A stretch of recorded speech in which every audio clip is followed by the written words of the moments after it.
what makes Clara different? People generally think that this is just a voice AI assistant or a receptionist for the restaurants. Everyone's thinking, how do you even get paid? There are a lot of myths like that. Pakistan is the country which don't have the PayPal, Stripe, the accounts getting blocked and things like that. AI is not here to take your jobs. For God's sake, it's not here for that. AI is here to give you your time back.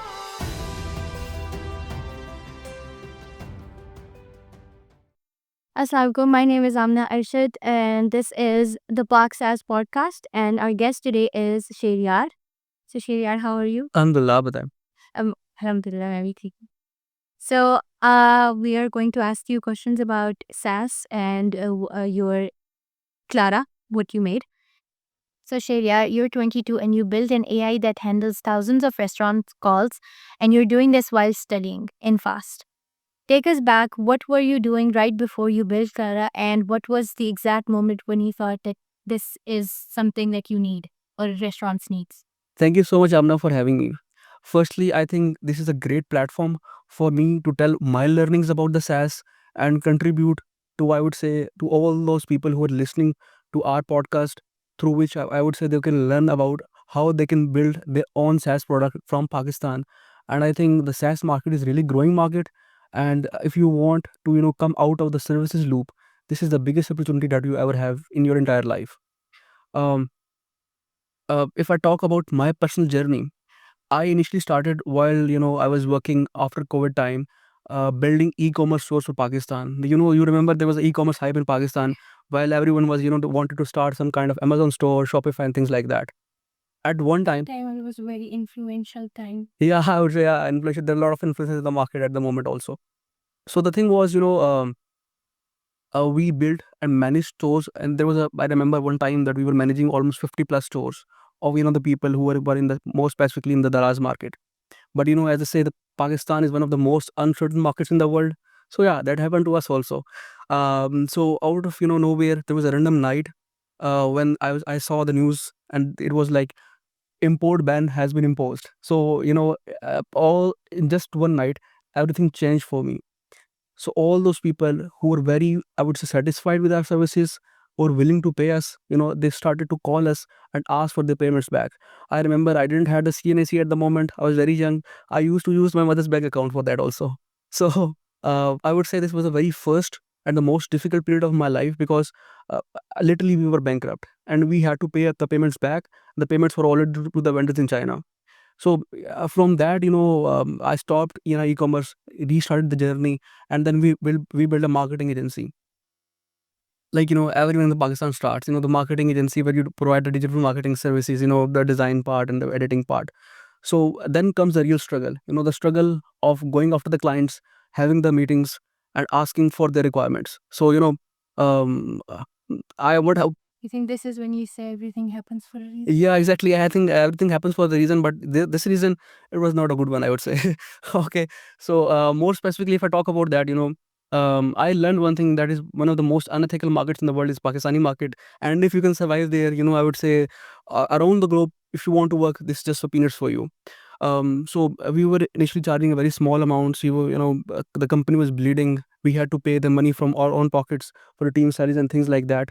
But I would say everything in the life happens for a reason, and you should be grateful for for to Allah Almighty for all the opportunities that the God blessed you with. So from that, from the services model, what I learned, that because we all have limited hours in a day, you can't work, I would say more than 14, 15 hours at the maximum.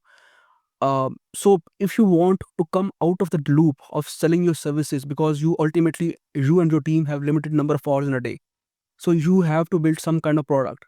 There's a famous quote, all the influence in the Pakistani market says, and that is, generating money while you are asleep. You can't do that while you are in the services. The only way to do that is while you're building a product. A product can give you the passive income flow. But building a SaaS is also, I would say, a struggle in itself also. There are a lot of things, hurdles that you face while building that also. So I won a university hackathon. It was a voice hackathon by one of our seniors, and this was the very first time while I was exposed to voice AI. I already was studying software engineering, so I had some context about what AI is and how the softwares are built. So I implemented those learnings because I already in the past built and sold some kind of softwares in the Pakistani market. It was more like a CRM software or HRM softwares to the people in the real estate industry.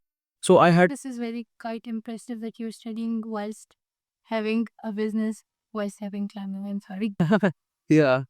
So everything, I think in the world boils down to your priorities in your life. If your priority is building something to create the impact, you find your ways for that. I times and again listen to a lot of excuses that people have. I will also try to break down all these myths that people do have. So I believe, if you are ambitious enough and you try to build something and strive in that way, Allah Almighty paves the ways for you also. So yeah, we started working on that. We found something, and we built an AI, generic AI. Then I would say niche down to hospitality market, and then niche down to restaurant. So it was, I would say, a long journey, but yeah, it was a fun ride, I would say. Could you walk us through what Clara does? There are a lot of AI agents nowadays everywhere. So what makes Clara different? Okay, Clara is the world first agentic AI for the restaurants. Okay, in Clara, it doesn't takes the call only. People generally think that this is just a voice AI assistant or a receptionist for the restaurants. Primarily, Clara does four things. The number one is taking the inbound calls that are coming to the restaurants for the orders and reservations, stuff like that. Secondly, it makes the outbound call.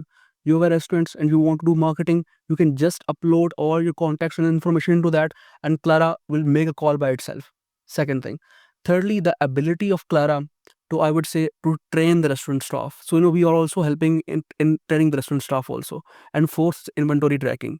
So we help. You can just make a call to Clara, ask about the other 7 wine bottles, update in the inventory, and Clara will update that. So I would say it's not just a voice AI. It helps in four things: taking the orders, making the marketing calls, doing the inventory tracking, and also doing the staff training. And the most important part of the Clara, I would say, that is the data part.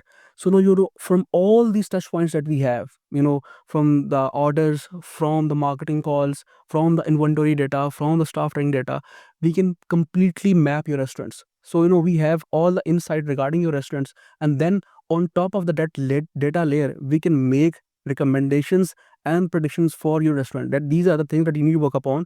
These are the things that are reasons for you're not able to make revenue from that. These are the revenue leaks in the company, and these are the things that can help you to to increase your profits. So does it work with every restaurant? Uh, I was asking because like you said only restaurants. Yeah. So does it work for like fast food drives? जो नहीं है? Primarily, we are working upon, I would say, a certain niche restaurant. Let us suppose those restaurants who are more intensive in terms of the number of calls or reservations.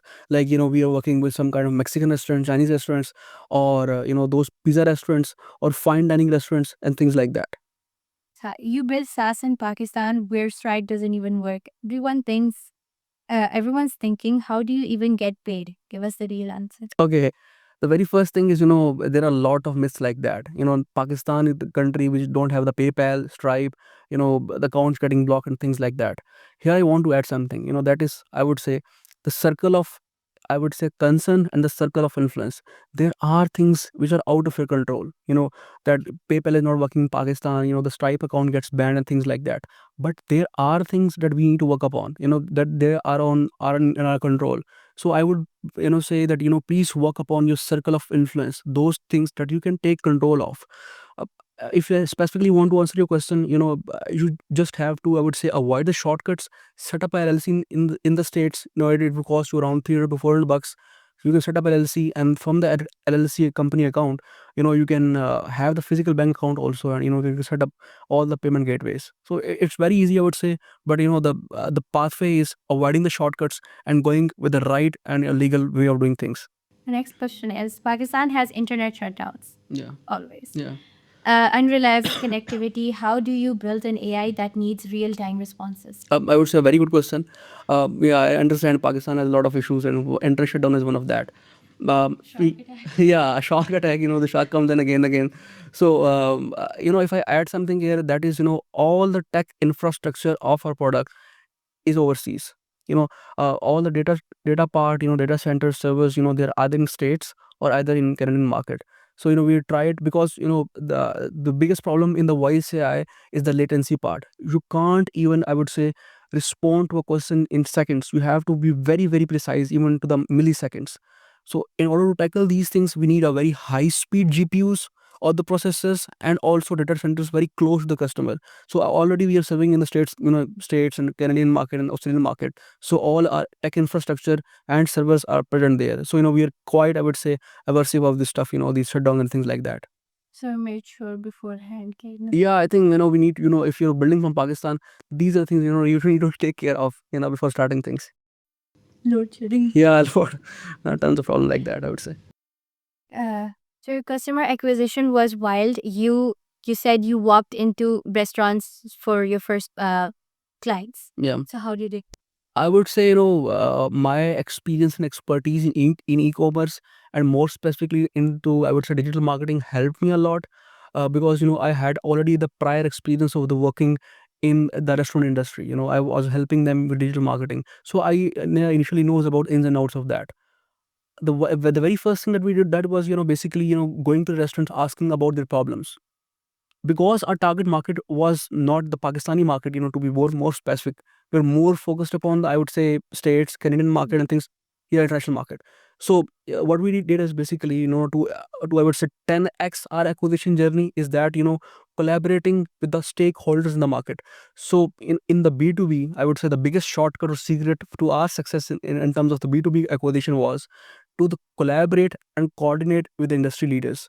So rather than going to the restaurant by restaurant, to all these mom and pop shops, what we did was basically, we called and collaborated with restaurant consultants. So let us suppose a consultant is working with 10 or 15 restaurants.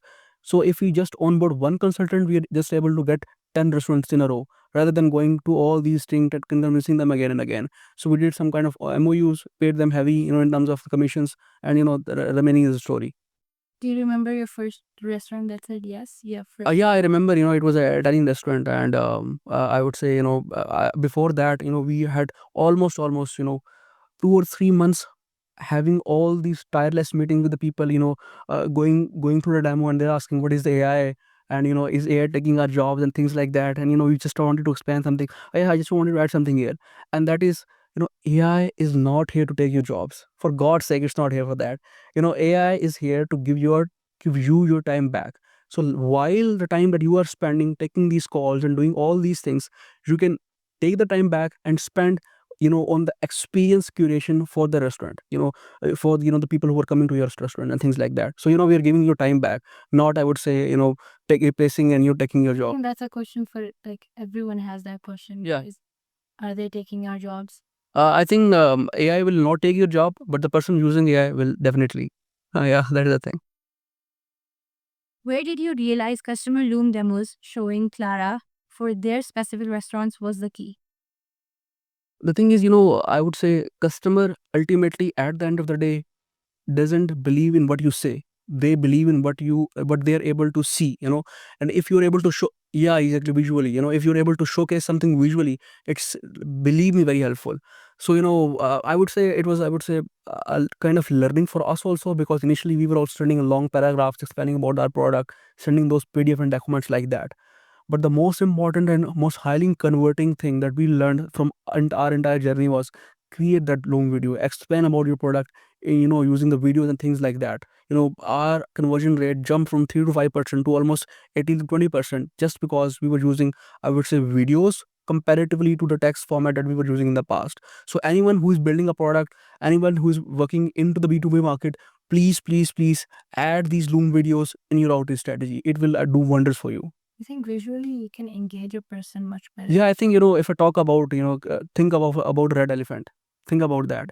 You won't be able to, take the red elephant out of your mind, because, ultimately human minds work is in imagery and visuals. So, I believe visuals are very impactful in the client conversion also. Okay, you need You need sub 2 seconds response in noisy kitchens with customers mixing their language. What was the hardest problem you solved? A very interesting question, I would say, and a lot of people who are working in the industry, they understand this problem. But for the outsider, I would really appreciate for your deep research about the topic. uh, this noise part is one of the biggest issue in the voice AI industry.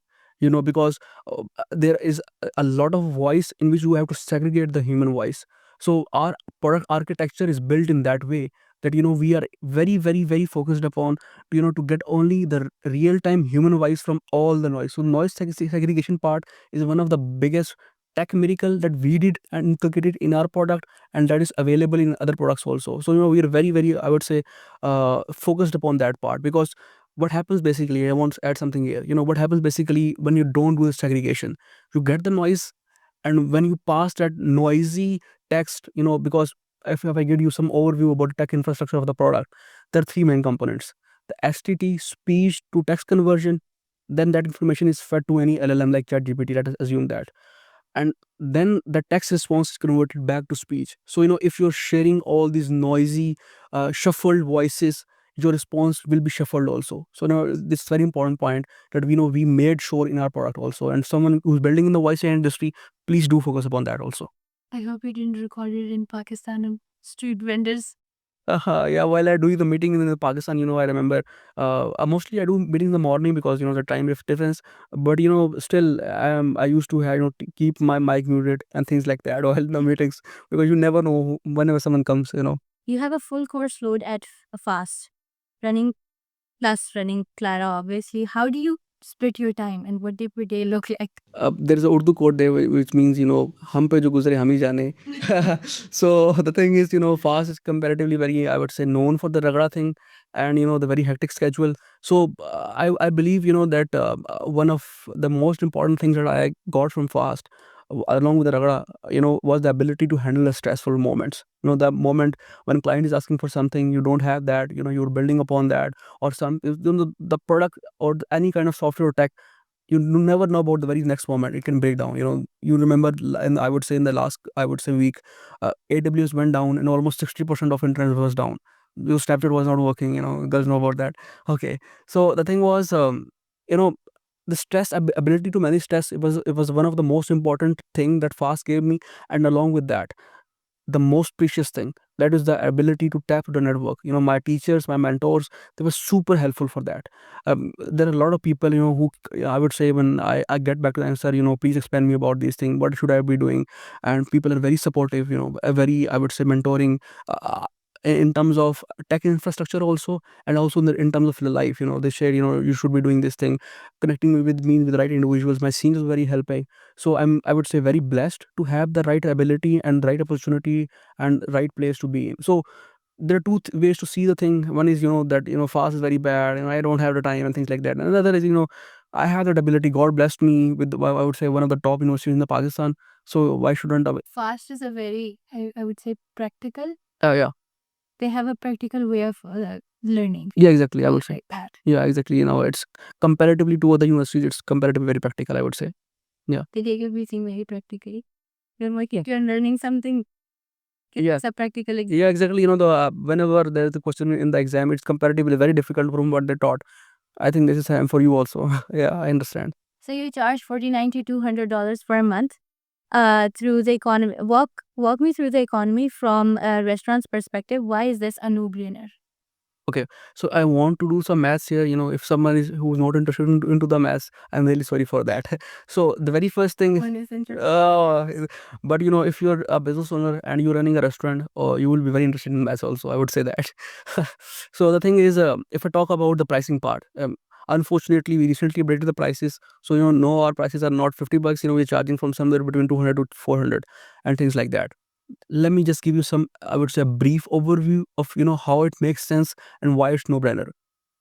On an average, during the peak hours, a restaurant miss 40% of the calls. So let us suppose you have 100 calls a week, so you missed 40 calls a week. Okay, so 40 calls, and I would say the average reservation is almost, I would say, $120. So if you do the maths, you're already losing almost $4,800 a month in terms of missed reservations and order.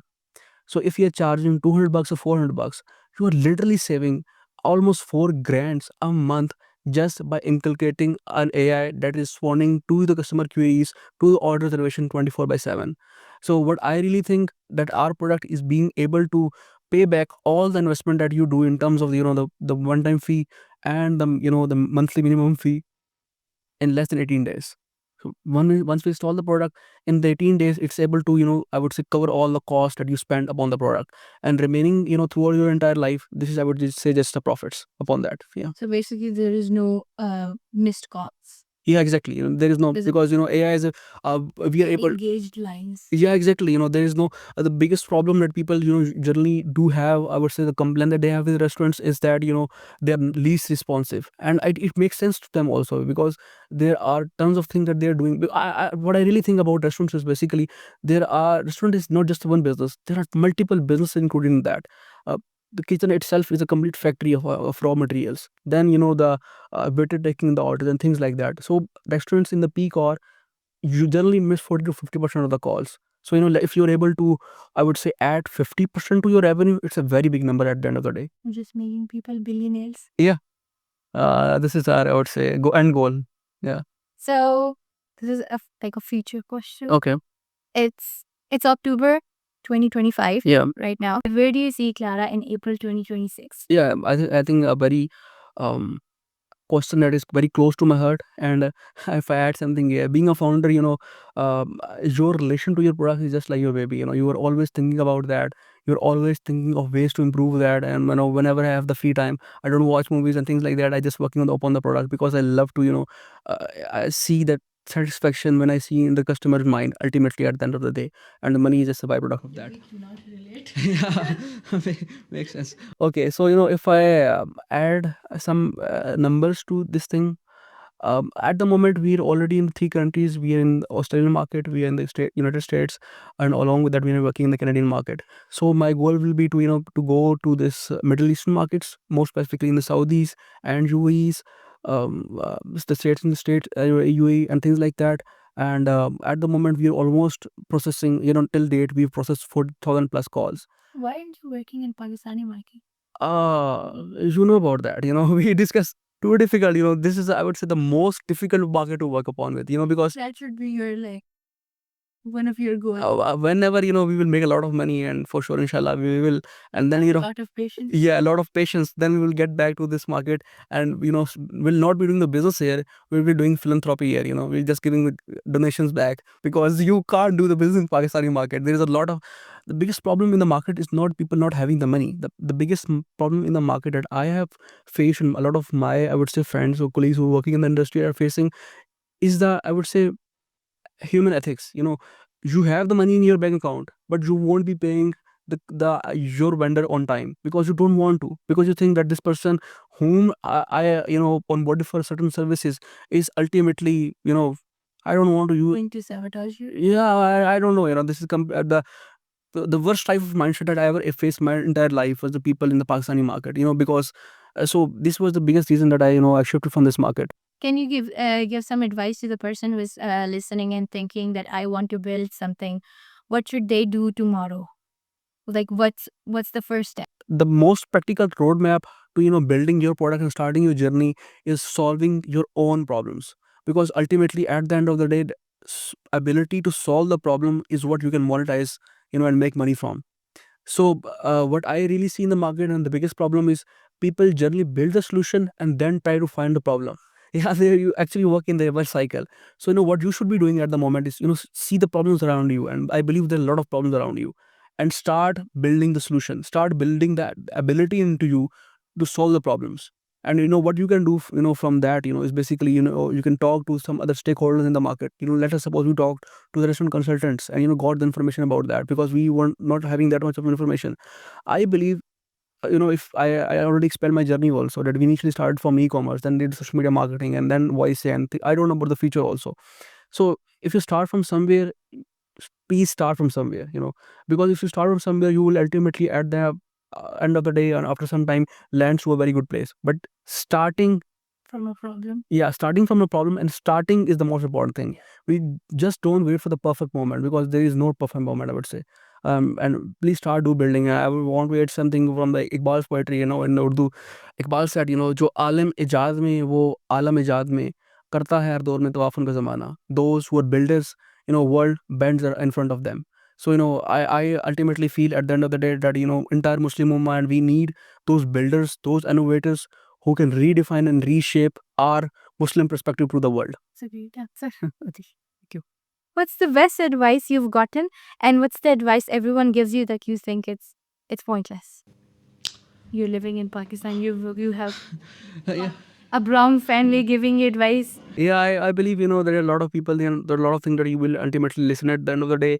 Things like, don't go for building up a business. I listen a lot of things like that, don't build your business, go get a stable job and things like that. Please don't fall into that trap. It's very, difficult to come out of the trap once you are into that rat race. So I believe, please start building something of yourself. Any service business, any type of product, you can just start from, selling some cupcakes and things like that. Start doing things. The I would say the biggest advice that really helped me is, to take the instant decisions. I want to add something here, that really literally reshaped my perception about things. I recently was reading, to one of the OpenAI's researcher, the parent company behind ChatGPT. He's a very intellectual guy. He said, I believe the agency is much more important than the intellect. What he means by agency is your ability, the human trait to take initiatives, to take the decisions. So if you are able to take those independent decisions, you will be much more, I would say, be successful in your life than the person who's super intelligent. So, start taking the decisions, start doing from somewhere, cut out of your comfort zone, that Is is, the first step. take this very first step, that's very important. I think that's the hardest part. Yeah, it The is. first step. Yeah, taking the first step. This is our last question. Okay. So, what do your parents think about you building a startup business in university? Were they supportive?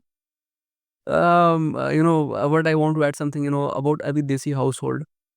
Initially, when you're not making money, they say, and you start doing whatever your shit that you are doing and just focus on your studies. When you start making the money, they're ultimately very happy for you. And once you and please don't tell the nitty-gritties to your parents about the things, because if you're a lone founder and you're starting your journey, there will be tons of problems that you will be facing. And because your parents loves you a lot, what I really think about that, they don't want you to see into your problem and and into the tension and the worries about the world. So be very, I would say, kind and supportive to them, because if they, let us suppose, restricting you from something, they ultimately at the end of the day wants the best for you. So be very supportive, be very kind, and start making money. When you start making money, believe me, these Desi parents, they will love to support and help The you same people who are to have. hitting you and they start bragging about you. Yeah, I think, I don't want to add the compliments here, but yeah, I think that is the thing. Yeah, exactly. I think it's a general thing that brown parents do brag about their children. When you start doing something. Yeah, exactly. I think it's a very proud moment for also, for all of us also, when we do something right. Thank you so much for coming and answering all our questions about SaaS. And hopefully, whoever listens and watches this, he knows a lot about it now and probably will take the first step. It was pleasant talking to you, Amna, and I really, appreciate your deep research about the topic. And lastly, we would love to have another series, breaking these topics into more details. I want you listeners to, to implement on these ideas and just start building things. Okay. Hopefully, we will do it. Yeah. Thank you so much for watching.